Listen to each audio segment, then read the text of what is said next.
Bonjour, bienvenue en Transparence, le magazine de la rédaction qui parle de l'actualité et qui donne la parole à ceux qui font l'actualité. Notre invité ce midi, c'est Velma Falaio, la nouvelle présidente du Congrès de la Nouvelle-Calédonie. Bonjour. Bonjour Elisabeth.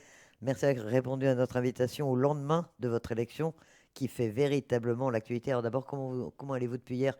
Ça change beaucoup de choses d'être élue présidente du Congrès. Vous avez réalisé, vous avez un emploi du temps chargé, on imagine? Toujours pas réalisé, mais être déjà dans le costume de la présidence du Congrès, bah, oui, un emploi du temps chargé et beaucoup de choses à voir, donc c'est que du positif. Merci en tout cas de vous être libéré pour ce magazine Transparence. Tout de suite, comment s'est décidée votre élection? Quand cette stratégie a-t-elle été mise en place avec la démission notamment de Vaima Mouliava, qui était un élément essentiel, on l'a expliqué, pour que vous puissiez bénéficier d'une majorité? Ça s'est décidé quand? Il y a, par rapport à tout ce qui s'est passé depuis le 13 mai, un contexte très difficile dans le pays. L'éveil océanien qui est arrivé dans l'échiquier politique avec 3 voix et une place centrale. On nous a appelés la charnière, les faiseurs de rois, faiseurs des démocraties. Il était important pour nous, à la fin de cette mandature de l'accord de Nouméa, de retrouver cette place. Il n'y a pas eu de calcul ni de stratégie. C'est simplement à un moment donné où la Calédonie va mal, l'éveil océanien a voulu se replacer au centre, cette fameuse voie médiane. Ah, vous avez été élu avec 28 voix, une majorité Éveil océanien, Loyaliste, Rassemblement et Calédonie Ensemble. Qu'est-ce qui vous réunit? On a envie de vous demander si c'est un front anti-Roquamitan qui a été constitué. Les collègues qui se sont prononcés en faveur de ma candidature hier se sont exprimés, je ne reviendrai pas là-dessus. C'est leur choix. Nous avons pris acte. Nous prenons aujourd'hui nos responsabilités. Je pense qu'ils ont considéré cette troisième voie que nous portons depuis 2019. Pour nous, c'est simplement le fait aujourd'hui que la Nouvelle-Calédonie a besoin d'un dynamisme, une volonté de reconstruire, une volonté aussi de se rassembler. Et je pense qu'être aujourd'hui à la tête du Congrès, c'est aussi l'opportunité pour moi et pour le mouvement que je représente de faire preuve d'initiative, notamment sur la question de l'avenir institutionnel. On va y venir, mais vous aviez constaté vous-même qu'il y avait ce rejet d'un certain nombre de prises de position, de déclarations, d'attitudes de recomitants. Oui, après, je suis pas là pour en discuter, Elisabeth. Chacun a ses positions. Il y a des choses effectivement qui sont passées dans le pays et notamment pendant la mandature qui n'ont peut-être pas plu. La démocratie a parlé hier. Nous en prenons acte et nous faisons face à nos responsabilités. Alors, dans vos premiers mots dans votre discours hier, juste après votre élection, vous avez évoqué l'expression de majorité océanienne. Est-ce que vous y avez cru à cette majorité océanienne et quel sens est-ce que vous lui avez donné? Et est-ce que vous avez été déçu finalement que ça ne marche pas? La majorité océanienne, c'est un terme qui a été utilisé par notamment président sortant Roquamitan. Hier, simplement, dans mon allocution, je voulais comment expliquer que l'Océanie, pour nous, n'est pas une ethnie. Aujourd'hui, nous sommes à l'heure où nous devons travailler ensemble. C'est en fait, en tout cas, le travail que nous avons fait. Travailler avec des indépendantistes ne fait pas de nous des indépendantistes. Travailler avec les loyalistes ne fait pas de nous des loyalistes. À travers ce discours, à travers cette définition, je voulais simplement dire qu'il y a des valeurs de la République qui font écho à celles du Pacifique et qu'il est temps aujourd'hui que nous travaillions ensemble dans la même direction. Mais vous n'avez jamais cru à une majorité basée sur les ethnies que sous-tendait un peu l'expression Pas, majorité océanienne, quoi. pas sur les ethnies, Elisabeth, sur les difficultés de la vie, sur l'amélioration du quotidien, sur l'inégalité. C'était la majorité océanienne, elle était portée à un moment donné pour ça. Il y a eu le constat de ce qui s'est passé. Il y a eu des événements terribles qui sont passés. Aujourd'hui, je pense que le pays n'a plus besoin qu'on parle de majorité, mais d'unité de l'ensemble des partis politiques. La population a besoin d'espoir et j'espère en tout cas insuffler cela au niveau du Congrès. Alors on parle plus de majorité, de toute manière on a entendu l'expression majorité de reconstruction. Est-ce que c'est ce qui unit les partis qui vous ont soutenu? Est-ce que c'est un terme que vous acceptez? Reconstruction, la Nouvelle-Calédonie en a besoin. Aujourd'hui, en fait, il faut former une majorité, pas une majorité, je veux dire une unité avec l'ensemble des partis politiques, une majorité aussi qui permette la reconstruction, la relance du pays. Et ce n'est pas avec une partie de l'hémicycle que je souhaite que cette unité se fasse, mais avec tout le monde. Alors vous êtes élu du plus petit parti représenté au Congrès, hein, vous le disiez tout à l'heure, vous avez 3 sièges seulement. Est-ce que ça vous donne une légitimité suffisante pour présider la première institution calédonienne? La légitimité, nous l'avons eue, Elisabeth, lors des des votes de provinciales en 2019. Donc oui, j'ai tout à fait ma place. Et hier encore, certains se sont portés sur ma candidature avec une volonté de reconstruire et de travailler ensemble.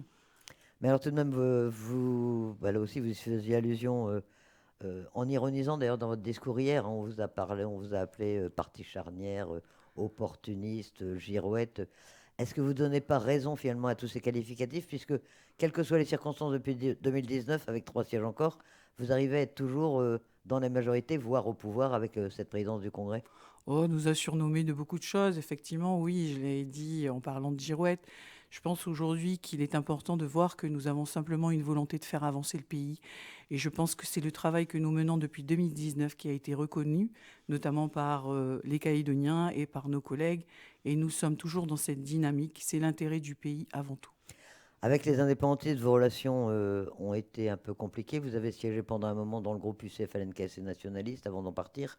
Vous avez fait partie, on le disait, de cette majorité océanienne avant de faire battre Rocco Mittan hier. Euh, Est-ce que c'est depuis le 13 mai que vos relations se sont dégradées avec les indépendantistes? Il n'y a pas de rupture avec les indépendantistes, notamment au niveau de notre travail, au niveau du Congrès. Il y a eu des choses qui se sont passées au niveau du pays. Nous avons pris acte.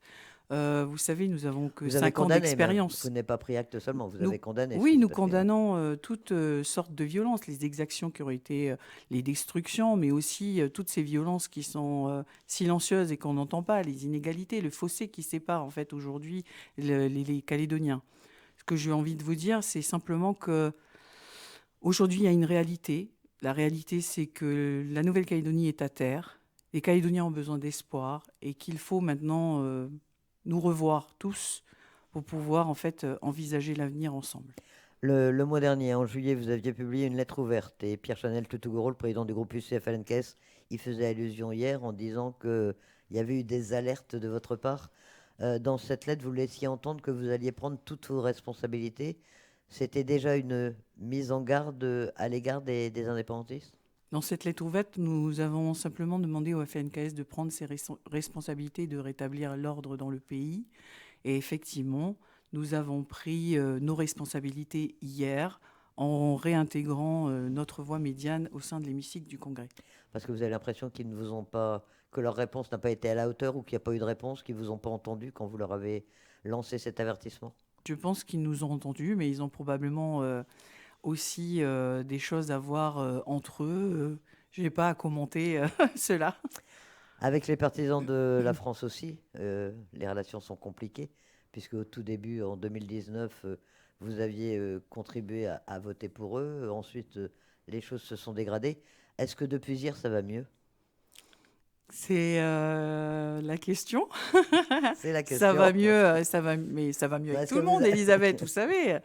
On n'a pas d'ennemis, hein, il faut travailler ensemble. Non, mais encore une fois, c'est l'expérience aussi que nous avons en politique a démontré que nous avons essayé de construire un équilibre que personne n'en voulait, au final. Aujourd'hui, je pense avec ce qui s'est passé le 13 mai, tout le monde se rend compte que la voie médiane existe bien et qu'il est temps maintenant de mettre nos considérations de côté et de regarder l'avenir ensemble. La voie médiane, on va en parler parce qu'effectivement, on ne comprend pas forcément. En Calédonie, traditionnellement, en tout cas depuis 40 ans, il y a deux blocs, les indépendantistes, les partisans de la France. La voie médiane, c'est quoi? C'est ni l'un ni l'autre, c'est un peu des deux, c'est une indépendance mais pas maintenant, c'est une indépendance association, c'est une très large autonomie. Franchement, on a de la peine à comprendre. Euh, alors, notre trajectoire de société par rapport à l'avenir institutionnel n'a pas changé. C'est ce fameux non pas maintenant, c'est le oui partagé, c'est le partenariat en fin de compte avec la France. C'est comment en fait on met un point final à la décolonisation et qu'on assure avec la France notre protection et notre sécurité à tous les niveaux. La voie médiane, Elisabeth, c'est simplement faire en sorte que ces deux grands blocs historiques puissent enfin discuter ensemble et qu'on trouve une voie, la meilleure issue possible pour le pays. Ce n'est ni plus ni moins que ça. Mais c'est pas forcément une indépendance avec partenariat, ça peut être aussi un maintien dans la France avec une large autonomie. Nous défendons le partenariat avec la France. C'est en tout cas le projet de société que nous avons écrit, que nous avons remis au ministre Darmanin jusqu'au document martyr que nous avons martyrisé jusqu'au bout avec nos propositions. Et je l'ai même également présenté à l'ONU. Le partenariat avec la France, pour nous, c'est la seule issue possible qui puisse aussi régler, et de manière positive, la question de la décolonisation. Mais pas forcément dans l'indépendance. Ou si. L'indépendance, c'est un terme qui est utilisé par certains, nous préférons le partenariat. Il y en a qui disent indépendance avec partenariat, c'est pour ça que les choses sont parfois un peu compliquées. D'autres, notamment chez les partisans de la France, souhaitent aujourd'hui une plus grande provincialisation, redonner le pouvoir aux provinces comme c'était le cas en 1988 avec les accords de Matignon. Est-ce que c'est aussi une option qui pourrait rentrer dans une voie médiane en quelque sorte? Nous avons une vision pays. L'hyperprovincialisation n'a pas fait partie des axes de notre projet. Nous sommes pour vraiment une vision pays où il faut justement qu'il y ait plus, je vais dire,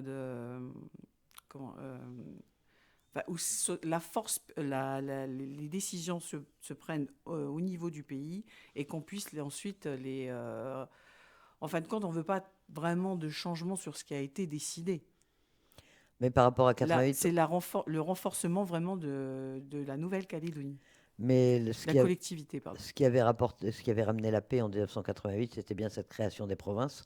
Est-ce que ça peut pas être une piste aujourd'hui encore de laisser chaque province se gérer un peu comme elle le souhaite pour Non, parce que que chacun se trouve mieux chez soi? pour un vivre ensemble, Elisabeth, il faut qu'on ait une vision pays, une vision globale.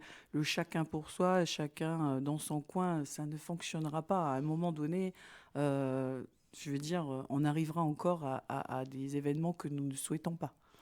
En tant que présidente du Congrès maintenant, quelles vont être vos priorités? Comment, au-delà de cette volonté de faire travailler tout le monde, que tout le monde, ces derniers temps, l'ambiance dans l'hémicycle était extrêmement tendue. Est-ce que votre élection va permettre de faire retomber un peu la pression et les passions des uns et des autres? Oui, j'y veillerai, Elisabeth. Moi, j'ai 3 axes de travail aujourd'hui. Le premier il concerne l'institution du Congrès, revoir son organisation, le dynamisme, les différents recrutements. 2, c'est la coordination avec le gouvernement, parce qu'il y a un travail interinstitution à effectuer, notamment à travers tous les projets et les propositions de texte qui doivent arriver. Et 3, c'est l'avenir institutionnel. En étant à la tête de la présidence du Congrès, je prendrai l'initiative parce que vous savez qu'au Congrès, il y a toutes les forces politiques réunies. Il est peut-être temps pour nous de nous voir, de discuter et d'envisager en fait les discussions pour l'avenir, puisque le dialogue aujourd'hui n'a pas été repris. Et depuis 2019, on s'aperçoit que le Congrès, qui devait être un peu une force de proposition et faire avancer un certain nombre de réformes, les choses ont souvent bloqué, hein. On parle de la réforme du ROAM, par exemple. Les choses n'avancent pas au Congrès. Comment ça se fait? Est-ce que vous pensez que vous allez arriver à créer une façon de travailler qui va être plus productive, peut-être plus efficace? Aujourd'hui, il y a un couloir qui se présente à nous. Vous avez effectivement parlé du RUAM. Je pense aussi à la TGC, à la CLR. Il y a des gros enjeux qui nous attendent. En tant que présidente, je formule l'espoir que j'arriverai à mettre autour de la table les différents chefs de groupe pour envisager les positions de chacun et définir un consensus. Vous savez, sur les mesures qui ont été prises dernièrement pour la CLR, c'est effectivement le consensus que j'ai réussi à trouver avec mes collègues, notamment sur le recul de l'âge de départ à la retraite. Ce n'est pas une tâche facile, il faut se l'avouer. Il faut se l'avouer, chacun a ses positions, chacun aussi a ses postures. Mais je pense qu'à un moment donné, il y a vraiment une volonté de chacun d'aller au-delà et de voir l'intérêt du pays. Et j'ose espérer qu'avec ma bonne volonté et aussi ma bienveillance, j'arriverai à faire en sorte que nous puissions travailler sur ces grands chantiers qui nous attendent. Alors paradoxalement, la situation catastrophique de la Nouvelle-Calédonie, la situation économique épouvantable, aide malgré tout à ce que les gens se concentrent sur le plus urgent et le plus nécessaire. On l'a vu la semaine dernière avec le plan qui a été adopté conjointement par les élus du Congrès. Avec un groupe s'est abstenu, mais globalement, le plan a été adopté. C'est une solution pour vous, cette aide massive de l'État qui a été demandée par les élus du Congrès? Le plan quinquennal, la résolution qui a été proposée sur les 500 milliards, c'est Calédonie Ensemble qui l'a porté. Effectivement, une large majorité s'y est prononcée. C'est un travail que nous devons quand même saluer. Nous l'avons soutenu.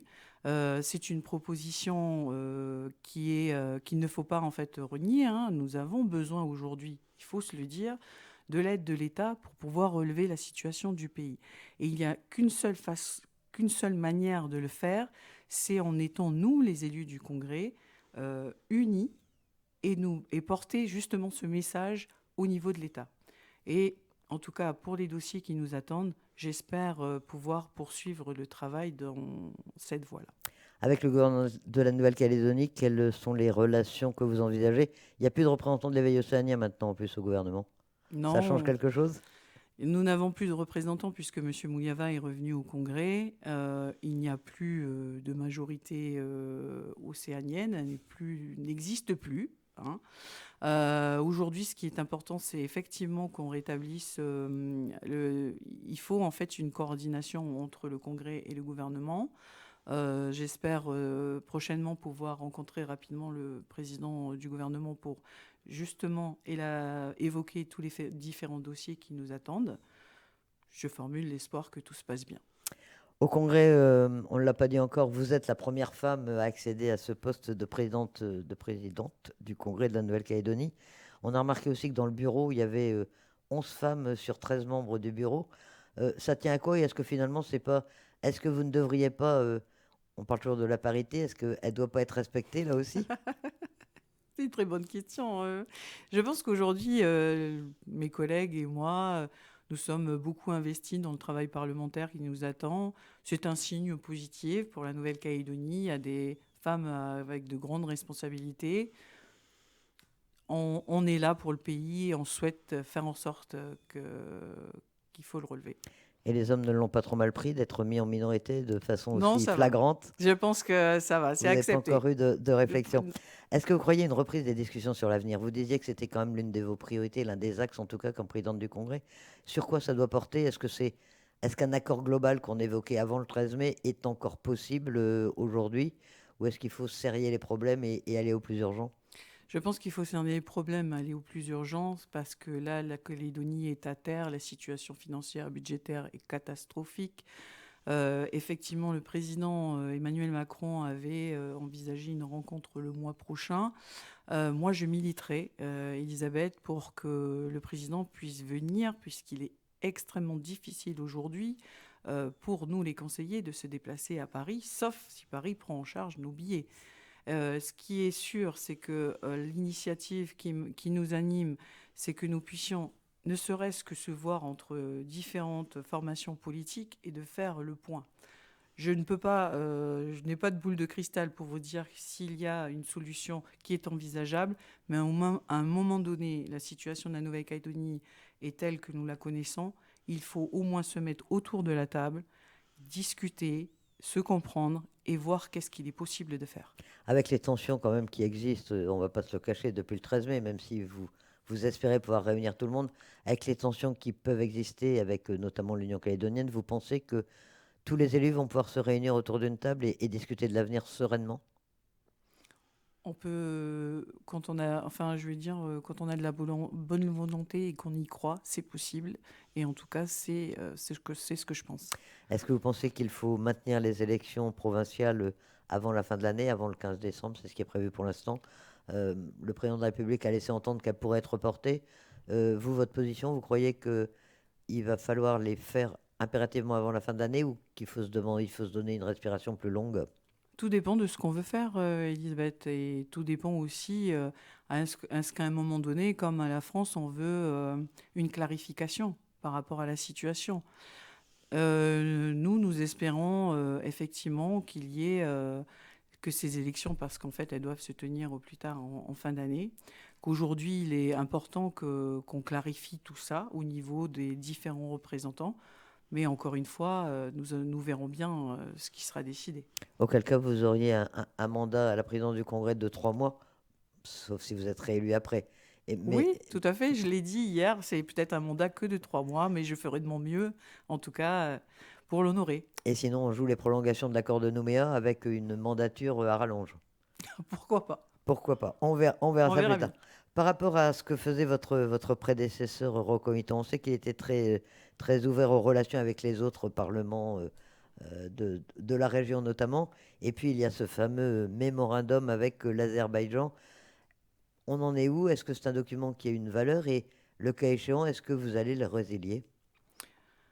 C'est un point que je dois aborder, notamment parce que je me pose effectivement la question sur ce mémo qui a fait beaucoup débat, parce que sachant que c'est Madame Nesline qui l'a signé et qu'elle n'était ni présidente ni vice-présidente. Donc pour moi, il n'y a aucune valeur juridique, que cet acte est nul et non avenu. Maintenant, je vérifierai auprès des services, en tout cas, mais il n'est pas dans mes prérogatives, en tout cas, de donner suite à cela, étant donné que il n'y a pas eu non plus de validation du Congrès. Vous-même, quand vous avez appris, vous l'avez appris après sa signature, vous avez été étonné, choqué, surprise? Oui, oui, choqué. Nous avons même communiqué là-dessus, puisque pour nous, c'était, enfin, ce n'était pas un acte pour le faire, puisque Madame Nesnine n'était ni mandatée pour cela, et que le Congrès surtout n'a pas été informé. Et les relations avec l'Azerbaïdjan, c'est quelque chose que vous validez ou ça vous choque également que la Calédonie puisse se rapprocher d'un pays comme celui-là? Non, je ne valide pas du tout. Oui. Velma Faleao, présidente, toute nouvelle présidente du Congrès de la Nouvelle-Calédonie, vos priorités, là, dans l'immédiat, vous devez tout mettre à plat au Congrès, vous devez tout réorganiser, ça va être quoi? Oui, on va faire un point et une mise au point, et on ira vers le dynamique du Congrès. Prochaine réunion, elle est déjà fixée, la réunion, la Ah séance oui, cet publique du après-midi. Congrès? Ah non, pas Pas encore. encore, ce Je sera pense que ça viendra bientôt. la première que vous présiderez véritablement. Oui, Merci en tout cas d'avoir accepté notre invitation dans ce magazine Transparence. merci Elisabeth.